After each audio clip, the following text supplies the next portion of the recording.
Hello folks, it's Chris in Arena Studio Land with another episode of how to build speed using Legato. So if you followed the progress so far and you're having success by playing along to your backing track and you want to go further, then this is the video for you.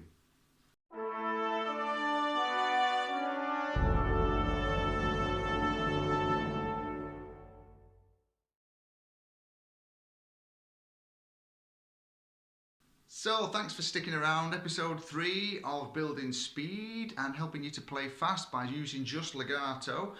Please give the channel a subscribe, it means a lot, thanks very much. We're going to get straight into the nitty gritty. You need your cloth or your string wrap or whatever, and we're going to be working with the same backing track. The links will be in the description below, and also we will be using the C major scale, a 3-note per string pattern, fretting from nothing. So this is why we use the cloth. Again, as you know, if you've seen episodes 1 and 2, we're looking at these exercises. So for the past couple of weeks you've done 1 week of episode 1, and then you've done 1 week of practice to the backing track of episode 1 and 2.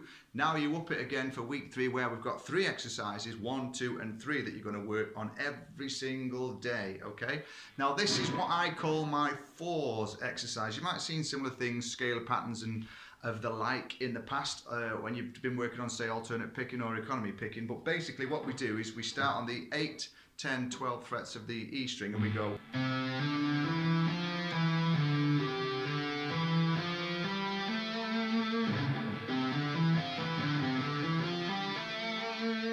Okay, so it's 8, 10, 12, move on to the A string and then we go 8, then back to the E string, 12, 10, 8, 10, 12, A string, 8, 10, 12.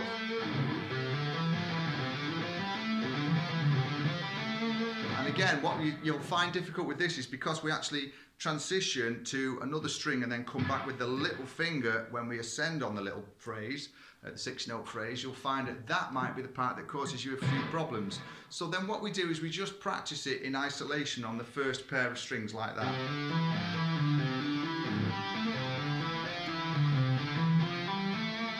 Then the next pair of strings starting on the 5th string this time, following the C major 3-note per scale pattern.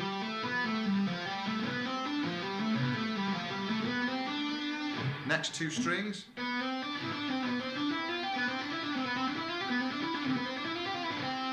And then so on, but the next 2 from the G to the B, you've got this little shift up.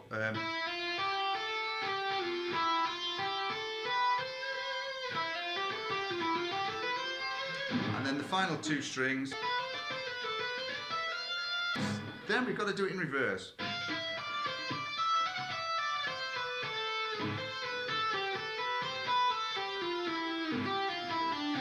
Whoops.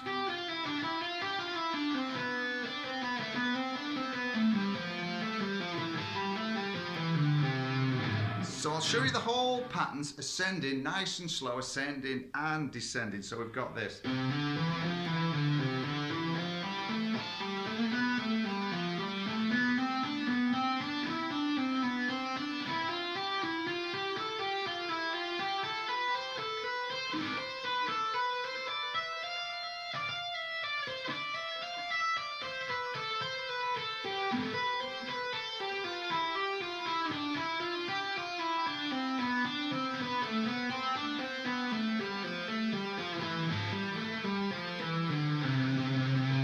Now there's a couple of little fluffs on there, which just goes to show that, you know, this is going to really focus and build this accuracy into your playing.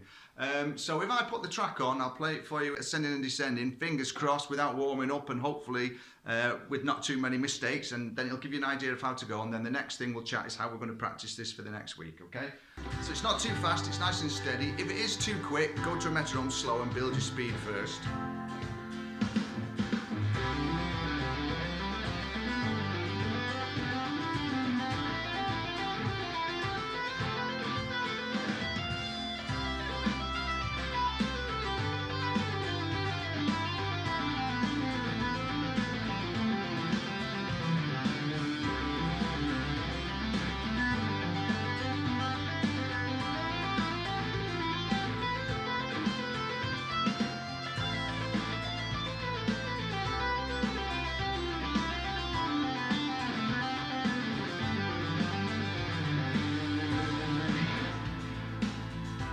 so go right through the track.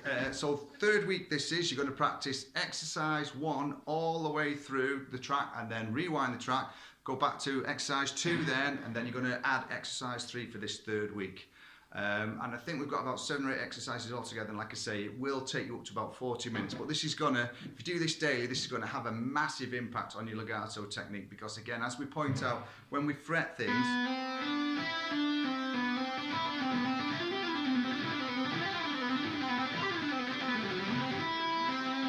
it's that first finger fretting from nowhere which causes the problem. So all these exercises are designed to build the strength into this first finger and the 2 weak fingers of the third finger and the fourth finger. Try it out, stick with it, let me know in the comments how your progress is going. Guaranteed, hand on heart, this will give you a lot of success in your legato. And it also, for me, had a big impact. Obviously, I'm not warmed up when I'm shooting the videos, and I probably practiced this around about 150, around about there now. So in a gradual space of a few weeks and a few months, it's really had quite a massive improvement in the technique for me as well. So hopefully the same thing will apply to you. But for me, the most important part of it is to stick with it daily.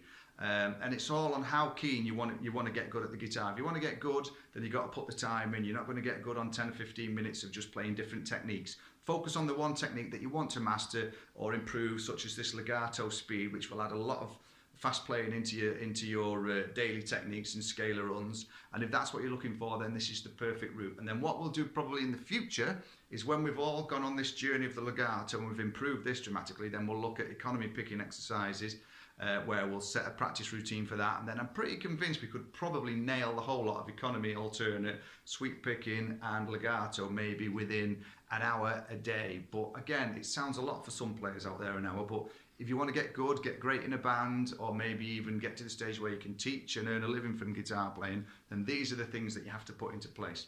Okay, so for me, Chris, stick with it. Don't forget to subscribe, join in, and tell me how you're going on, like I say, with these exercises. I'd love to hear your comments and get back to you with a decent answer, if I can answer it for you. And we'll carry on this journey of legato pleasure next week. So thanks for watching, and I'll see you very soon.